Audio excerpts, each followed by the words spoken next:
कृष्ण प्रेम धारा ट्रस्ट प्रस्तुत करते हैं कार्यक्रम समर्पण।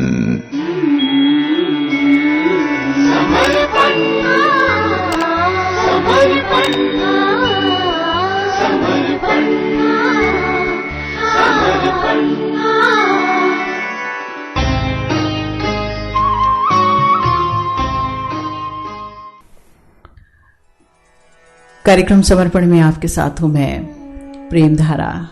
नमस्कार, कैसे हैं आप सुन रहे हैं महाराज ऋषभ देव द्वारा दिए गए उपदेशों को, जहां पर वो अपने 100 पुत्रों को बता रहे हैं कि देखो भाई, ये जो जीवन है ना, वो सिर्फ भोग विलास के लिए नहीं मिला है।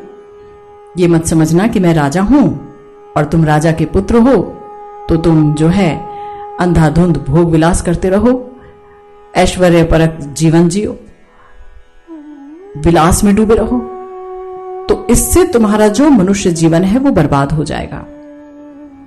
तो बहुत ही प्रासंगिक हैं, बहुत ही रेलेवेंट हैं राजा ऋषभ देव जी के ये उपदेश, जिन पर आधारित है हमारा ये विशेष समर्पण कार्यक्रम।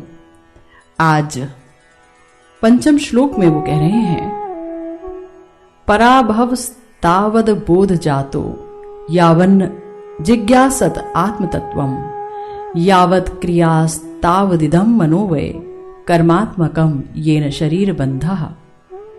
अर्थात जब तक जीव को आत्म तत्व की जिज्ञासा नहीं होती तब तक उसे अज्ञान जन्य कष्ट भोगने पड़ते हैं और उसकी पराजय होती रहती है। कर्म का फल पाप या पुण्य कुछ भी हो सकता है। यदि मनुष्य किसी कर्म में व्यस्त रहता है तो उसका मन सकाम कर्म में रंगा हुआ कहा जाता है। जब तक मन अशुद्ध रहता है, चेतना अस्पष्ट रहती है, और जब तक मनुष्य सकाम कर्मों में लगा रहता है तब तक उसे देह धारण करनी पड़ती है। देखिए, बहुत बहुत ही ज्यादा इंपॉर्टेंट सूचना दे रहे हैं राजा ऋषभ देव। ऋषभ देव जी कह रहे हैं कि इंसान जो कि भगवान का अंश है, जो कि अविनाशी आनंद का अंश है, उनका अंश होकर भी उसे दुख उठाने पड़ते हैं। आखिर क्यों? ऐसी कौन सी गलती कर बैठता है ये जीव कि वो मनुष्य शरीर में आता है? और मनुष्य शरीर एक ऐसा दिव्य प्यारा शरीर है कि इस शरीर में वो चाहे तो हर कष्ट से आजाद हो सकता है, स्वतंत्र हो सकता है, लेकिन ऐसा हो नहीं पाता। आखिर गलती कहां हो जाती है? तो आज उसी गलती को पकड़ रहे हैं भगवान ऋषभ देव। कह रहे हैं, जब तक जीव को आत्म तत्व की जिज्ञासा नहीं होती तब तक उसे अज्ञान जन्य कष्ट भोगने पड़ते हैं और उसकी पराजय होती रहती है। देखिए, बहुत इंपॉर्टेंट बात कह दी है। व्यक्ति की पराजय होती रहती है, वो हारता रहता है। तो इस हार की या इस पराजय की डेफिनेशन क्या है, परिभाषा क्या है? हम तो ये सोचते हैं ना कि जो इंसान अगर वो पढ़ रहा है, वहां पर अगर वो फर्स्ट आया, उसने टॉप किया पूरे देश में, तो वो जीत गया, वो विजयी है ना? लेकिन यहां तो बात कुछ और हो रही है। बोला कि नहीं, ये विजय नहीं है, ये तो उसकी पराजय है। यानी वो और भी संसार के भीतर फंसता चला जा रहा है। वो फंसने की तैयारियों में है, वो निकलने की तैयारियों में नहीं है। वो अपने आप से प्रेम कर रहा है, अपने शरीर से प्रेम कर रहा है। वो मृग मरीचिका के समान जो अचीवमेंट्स हैं, जो उपलब्धियां हैं, जो कि मृग मरीचिका हैं, क्योंकि हाथ कुछ नहीं है लगती, है ना?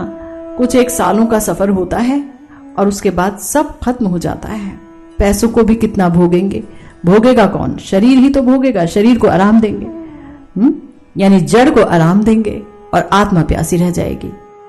तो वो पराजय युक्त रहता है, वो विजय युक्त नहीं रहता है। सबसे बड़ी हार ये है कि हम भगवान से प्रेम नहीं कर पाए। सबसे बड़ी हार ये है कि हम भगवान की तरफ नहीं मुड़ पाए। सबसे बड़ी हार यही है कि हमने अपने जीवन को विफल कर दिया।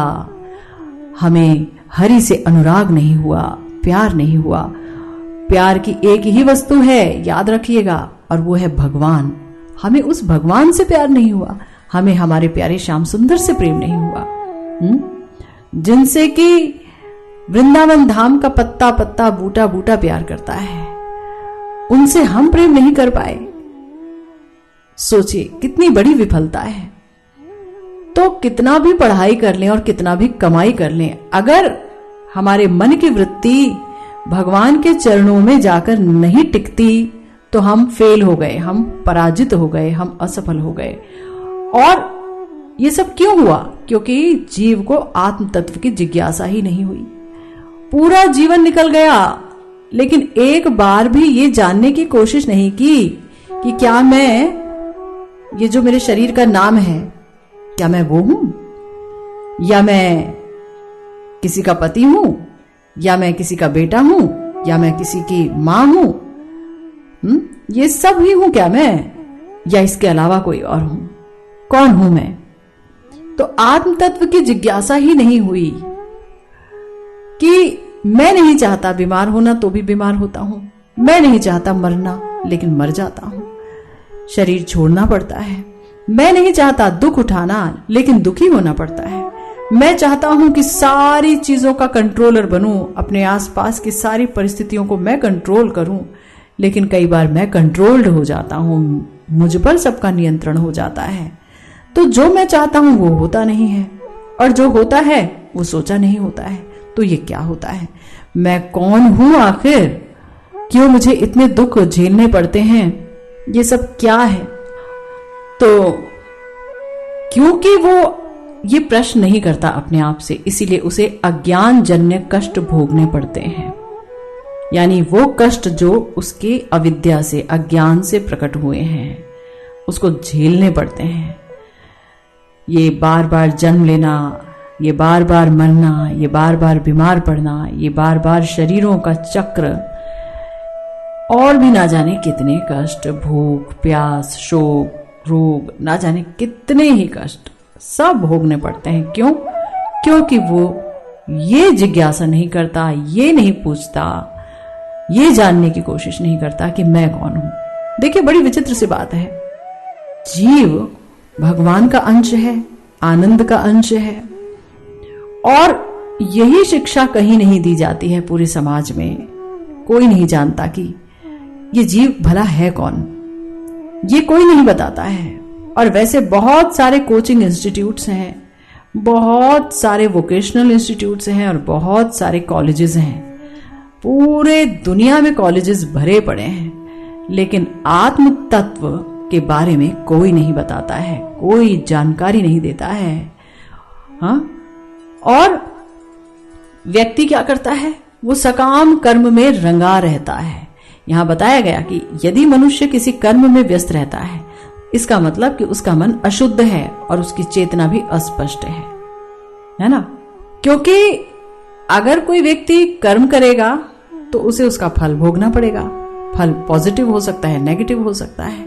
यानी हो सकता है कि उसने कुछ पुण्य कर दिए हो तो उसे पुण्य के कारण, यानी कि पुण्य को भोगने के लिए उसको देह स्वीकार करनी पड़ेगी, या उससे कुछ पाप हो जाए तो पाप को भोगने के लिए उसको देह स्वीकार करनी पड़ेगी, है ना?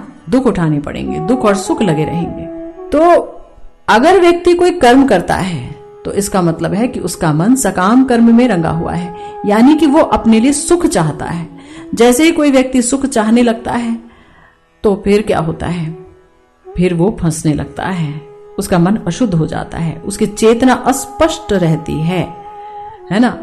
यहां पर बहुत ही साफ शब्दों में कह रहे हैं ऋषभ देव जी कि जब तक मनुष्य सकाम कर्मों में लगा रहता है, जब तक उसके सुख उठाने की कामना रहती है।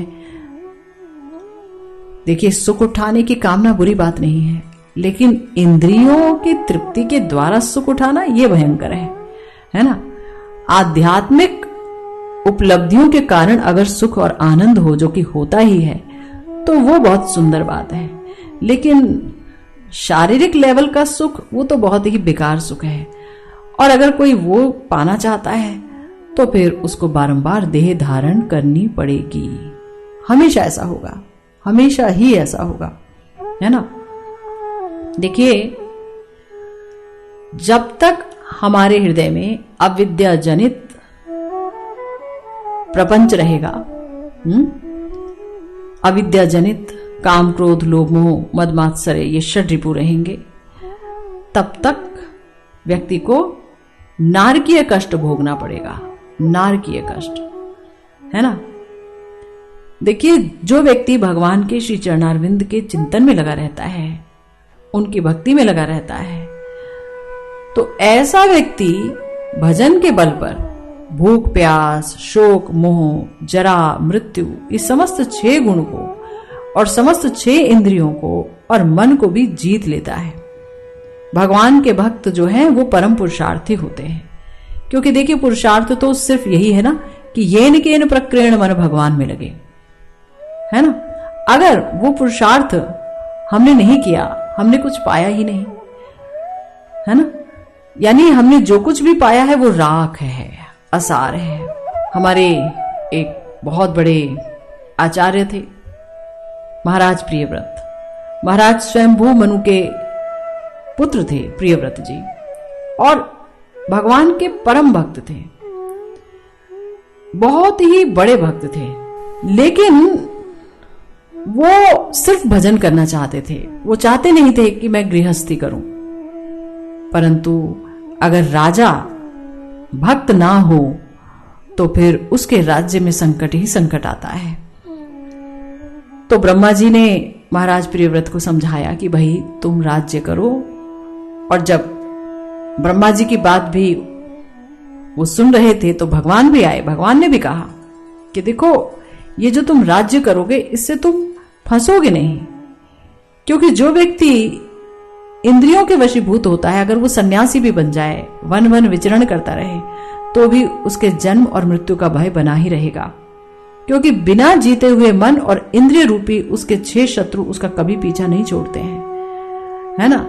लेकिन कोई व्यक्ति अगर अपनी इंद्रियों को जीत ले और अपनी आत्मा में ही रमण करे, तो गृहस्थ आश्रम उसका कुछ नहीं बिगाड़ सकता है, ये राजपाट कुछ नहीं बिगाड़ सकता है। तो उन्होंने महाराज प्रियव्रत को बताया, ये सलाह दी कि देखो, जिसे इन 6 शत्रुओं को जीतने की इच्छा हो, वो पहले घर में ही रहकर उनका अत्यंत विरोध करते हुए, उनको कंट्रोल करते हुए उसे वश में करने का प्रयास करे। किले में सुरक्षित रहकर लड़ने वाला राजा अपने प्रबल शत्रुओं को भी जीत लेता है। फिर जब इन शत्रुओं का बल अत्यंत क्षीण हो जाए, तब विद्वान व्यक्ति इच्छा अनुसार विचरण कर सकता है। तो इस तरह से बोला कि देखो, तुम जो है भगवान के परम भक्त हो, तो राजपाट और गृहस्थ आश्रम में अगर तुम चले भी गए तो कुछ नहीं होगा। लेकिन वही हुआ, राजपाट संभाला महाराज प्रियव्रत जी ने, सब कुछ हुआ, लेकिन तो भी बहुत समय बाद उन्होंने अपनी दशा पर विचार किया। तो उन्होंने कहा, आहा, हे प्रभु, ये क्या हो गया, क्योंकि मैं तो बिल्कुल विषय लोलुप इंद्रियों के वश में आ गया और अविद्या जनित विषम विषय रूप अंधकूप में गिरा दिया गया। मैं तो स्त्रियों का क्रीड़ा मृग ही बनकर रह गया और स्त्रियों ने मुझे बंदर की तरह नचाया। मुझे धिक्कार है, धिक्कार है, धिक्कार है। तो देखिए, जिसे भगवान ने भी आश्वासन दिया था, वो अपने आप को धिक्कार कह रहे हैं। क्यों कह रहे हैं? क्योंकि उनको लगा कि बहुत समय फिजूल चला गया, इतने में तो मेरा कितना भजन हो जाता और मैं कितनी ऊंचाई पर पहुंच जाता, भगवत प्राप्ति मेरे लिए एकदम आसान हो जाती। तो कहने का अर्थ ये है कि ये जो इंद्रिय तृप्ति है, या ये जो अविद्या जनित कर्म है, या आत्म तत्व जिज्ञासा रहित जीवन है, अपने बारे में जानने की इच्छा ना होना, भगवान के बारे में जानने की इच्छा ना होना, ये सब बहुत बहुत खतरनाक है। इनसे बचने का प्रयास करना चाहिए, क्योंकि अगर कोई इंसान सकाम कर्म में बुरी तरह फंस जाएगा तो फिर वो जीवन भर भटकेगा और उसके बाद भी उसकी भटकन समाप्त नहीं होगी। याद रखिए।